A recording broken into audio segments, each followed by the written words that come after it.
Сен бүгін қанша шешім қабылдадың деп ойлайсың? 10, 50, әлде 100 шешім ба? Бірақ шындық мынау. Сол шешімдердің көбін сен емес, сенің миың қабылдады. Ал сен тек оның нәтижесін мен таңдадым деп ойлайсың. Ең қызығы, сен бұны байқамайсың. Біз өзімізді толық бақылаудамыз деп ойлаймыз. Мен қаласам жасаймын, қаламасам жасамаймын. Бірақ егер бұл шын болса, неге сен кейде біле тұра жалқауланасың? Маңызды істі кейінге қалдырасың. Телефонды қайта-қайта ашасың. Керек емес нәрсеге уақыт жібересің. Сен, мен осылай шештім дейсің. Бірақ шын мәнінде бұл шешімді сен емес, сенің миың сен үшін қабылдап қойған. Мидың ең басты мақсаты сені бақытты қылу емес. Оның басты мақсаты энергияны үнемдеу және сені аман сақтау. Сол үшін ми әрдайым жеңіл жолды таңдайды. Ол логикаға емес, автомат жүйеге сүйенеді. Мысалы, қиын нәрсе көрсе, кейін жасайық дейді. Стресс болса, қашқысы келеді. Белгісіз нәрсе болса, қорқады. Сен бұл кезде мен жалқаумын деп ойлайсың. Бірақ бұл жалқаулық емес. Бұл миыңның қорғаныс жүйесі. Ең үлкен иллюзия біз өзімізді толық басқарамыз деп ойлаймыз. Бірақ шындықта көп шешімдер автомат түрде жүреді.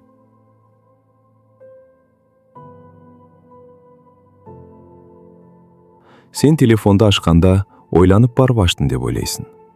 Бірақ шын мәнінде қолың өзі барып қояды. Сен тамақ ішкенде де, демалғанда да, тіпті сөйлегенде де көп нәрсе автомат режимде. Сен тек кейін оған мағына бересің. Мен бұны қаладым деп. Бірақ ол қалауды сен емес, сенің ішкі жүйең жасаған. Ми бұл әдеттер жиынтығы. Әр күн қайталанған әрекеттер миға программа болып жазылады. Сол үшін таңертең не істейсің, телефонды қанша ұстайсың, қандай ойлар келеді, бәрі кездейсоқ емес. Олар бұрынғы қайталанған шешімдердің нәтижесі. Сен бүгін өз өмірімде емес, кешегі өз нұсқанды қайталап жүрсің.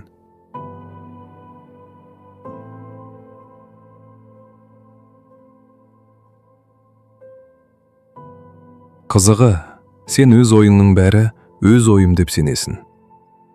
Бірақ көп ойлар ортадан, әлеуметтік желіден, балалық шақтан, қорқыныштан қалыптасқан.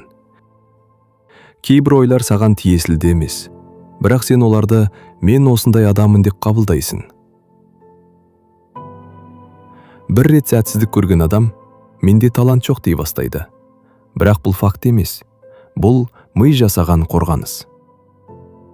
Сенің өміріңді бір үлкен шешім емес, күнделікті қайталанатын кішкентай әрекеттер өзгертеді. Өйткені ми қайталау арқылы үйренеді. Бір әрекет ештеңе өзгертпеуі мүмкін. Бірақ күнде оқу, күнде ертерек тұру миға бұл енді жаңа норма деген сигнал береді. Сосын уақыт өте келе, сен өзгеріп кеткеніңді байқамай қаласың.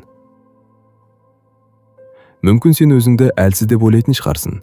Мүмкін сен мен өзгере алмаймын, менде дисциплина жоқ деп ойлайтын шығарсың. Бірақ шындық басқа болуы мүмкін. Мүмкін сен тек миыңның қалай жұмыс істейтінін түсінбеген шығарсың. Ал адам бір нәрсені түсінген кезде, ол өзгере бастайды.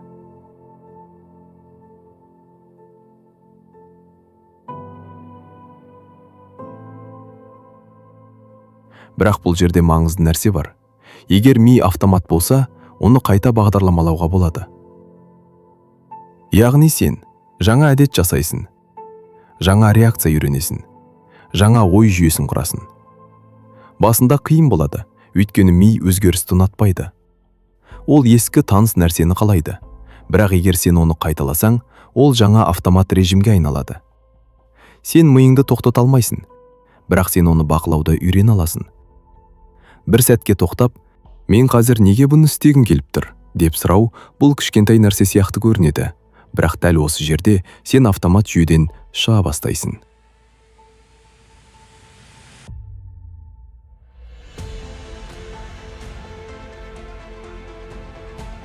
Сенің өмірің сенің ойлағаның емес. Ол сен байқамай қайталаған жүйенің нәтижесі. Бірақ жақсы жаңалық бар. Егер сен мұны түсіне бастасаң, сен өзгерісті бастайсың. Келесі видеода біз ең қауіпті нәрсені талдаймыз. Неге сен ертең бастаймын деп өзіңді күнде алдайсың? Егер сен осыны түсіне бастасаң, сен ойыңды бақылауға жақындайсың. Егер келіссең, төменге 1 деп жаз. Егер мұндай контент керек болса, подписка жаса. Келесі видеоларда біз бұл жүйені одан әрі ашамыз.